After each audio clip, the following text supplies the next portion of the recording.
Chapter 27, Plum.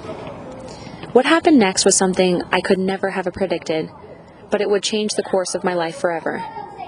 Dr. Frank went to the guest room to take a nap. I wasn't surprised she was fatigued from telling such a complicated and painful story. I wondered at her constant misgendering of her creature, and if it was a way to create distance between herself and who she had created, so that perhaps it would feel less real. But it struck me as strange and disorienting for a non-binary person to be unable to hold all the truths that lay within the one she had made. I felt I had circled the entire world since that first day Dr. Wang and I had seen her in such a frazzled state, only a few weeks ago now. It was not just the story that surprised me, it was also her trust in me to share a story so personal and vulnerable. Even though it may seem far-fetched, who would believe such a thing? I felt in her candor and her gaze upon me as she recalled the most painful parts that it was all too true, truer than even Dr. Frank wanted to admit. While Dr. Frank was resting, I walked outside and dialed Dr. Wang's number. "Dr. Wang, it's me," I uttered, just louder than a whisper. Yes, I know. Is everything all right? How is Dr. F?" She asked casually. "Listen, you're not going to believe what she has told me," I said, but Dr. Wang interrupted me. "I don't want to hear a word about it. If she has gained your confidence, that is great news. I knew you were up to the task of helping her figure out how to put whatever is going on behind her, but please, hold her confidence tight to your chest and use your instincts. It's out of my hands now. I trust you implicitly." "I understand, Dr. Wang. Thank you for everything. Good luck. If you need anything, you know where to find me." And with that, Dr. Wang hung up. The sun had just begun to set when we took our leave of one another. I was also far more tired from holding Dr. Frank's story for so many hours than I realized. We slept for several hours, deep through the night. In my dreams, Ash visited me, even though we had never met, and I had never laid eyes upon Dia before. But Ash was not dressed as Dr. Frank had described, but much more elegantly, with fine linen trousers and well-made leather sandals. Sometimes Ash's long red hair fell in soft curls down Dia's back, sometimes in perfect double braids that the creature brought in front of each shoulder. Ash was shirtless, and Dia's back and chest had clearly been shaved recently, as the skin was a bit raw but completely free of the layer of red hair that Dr. Frank had described on multiple occasions while telling her sordid tale. I dreamt of another creature too, but this one was much younger than I had envisioned during Dr. Frank's recounting of Ash's tale and Dia's request of her, but she did not have the taut expression of exhaustion and rage that Ash did. Her body was wide and misshapen, but her face held the mark of inner peace I could not relate to.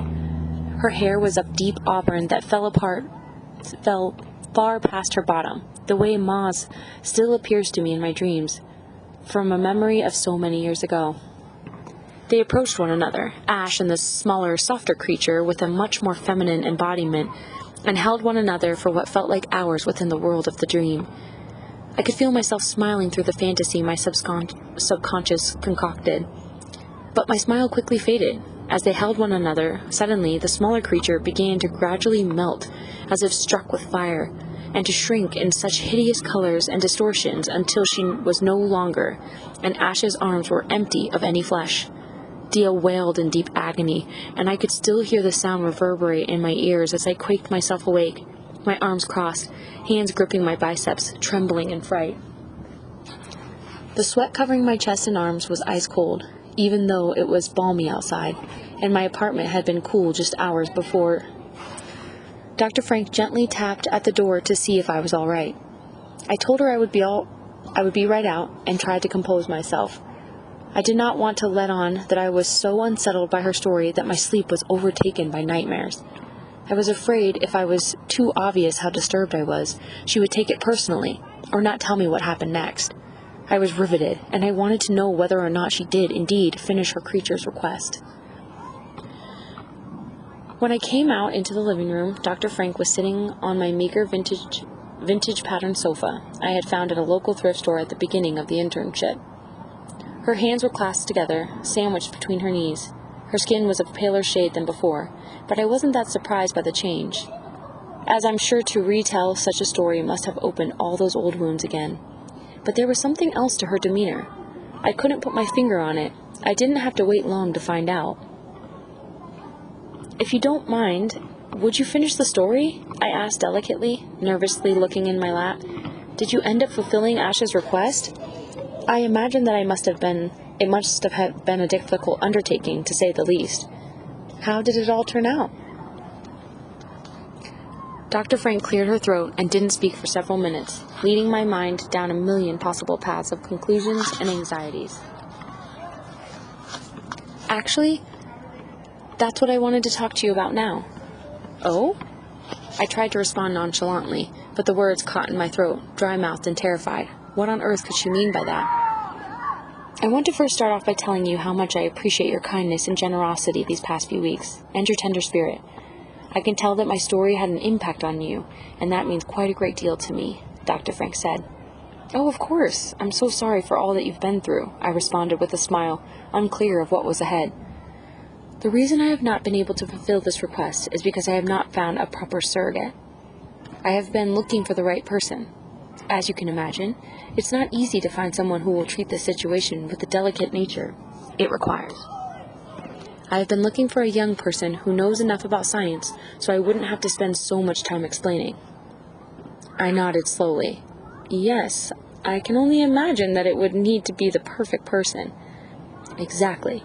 And that is why, when I have hired interns, I have asked my staff to only hire candidates who are of childbearing age and with no, what is the appropriate word here, attachments that might become complications. I offered, my voice dropping in volume. I knew when Dr. Wang told me about you that you were special. I had not one doubt in my mind that you were the perfect person for this. What should we call it? Venture of mine? She smiled then, but her expression was unsettling and disproportionate to where I feared she was leading. I brought my head forward into my lap to stop myself from becoming dizzy. Are you all right? Dr. Frank placed a hand on my back. Her touch thrilled me and made me slightly squeamish all at once. After a few moments, I raised my head back up to meet her gaze. Oh yes, I'm okay. This is just a lot.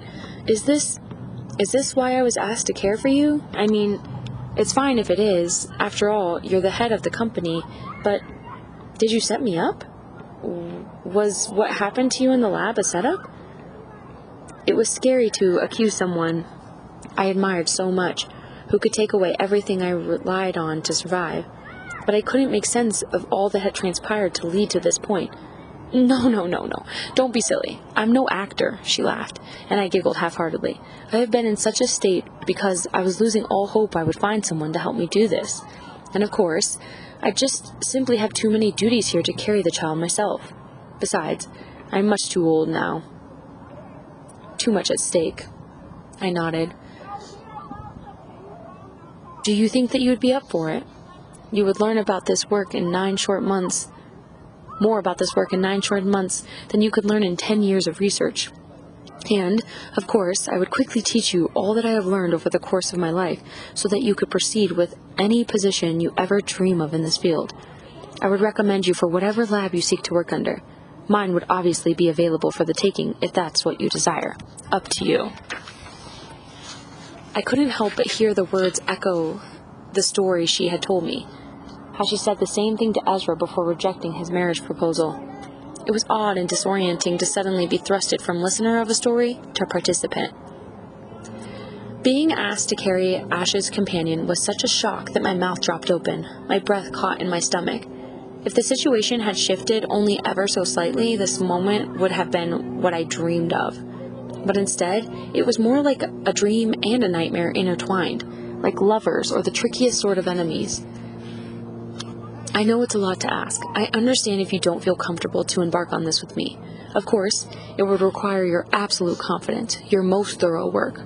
You would not be able to tell Dr. Wang or any of the other workers in the lab. I think it could perhaps be something very exciting for you, if you are able to contend with the facts around it. I swallowed audibly, and then smiled to hide how nervous I was.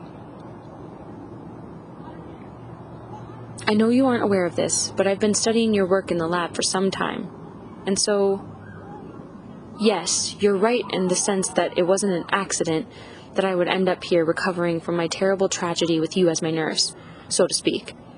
I'm also aware that I've already warned you against being too fixated on the progress of ambition. But this is the last step in a long and terrible journey, and I am hoping you will help me finish it, forever. I suppose ambition is an impossible thing to give up completely, no matter the cost. I swallowed again, perhaps a little too loudly this time, and ran my hands anxiously through my hair. She gingerly touched my knee, which bounced against the short coffee table. I started to attempt awkwardly to speak. Please don't feel you need to answer right now, but it would give you the opportunity to work with all the techniques you've been kept from. We're the only lab in the States that's willing to work with IVG. Could be pretty life-changing for you, and for your career from here, wherever you decide to go next. Just think about it. Before I can utter a word in response, Dr. Frank slipped out of the room and retired for the rest of the day and night.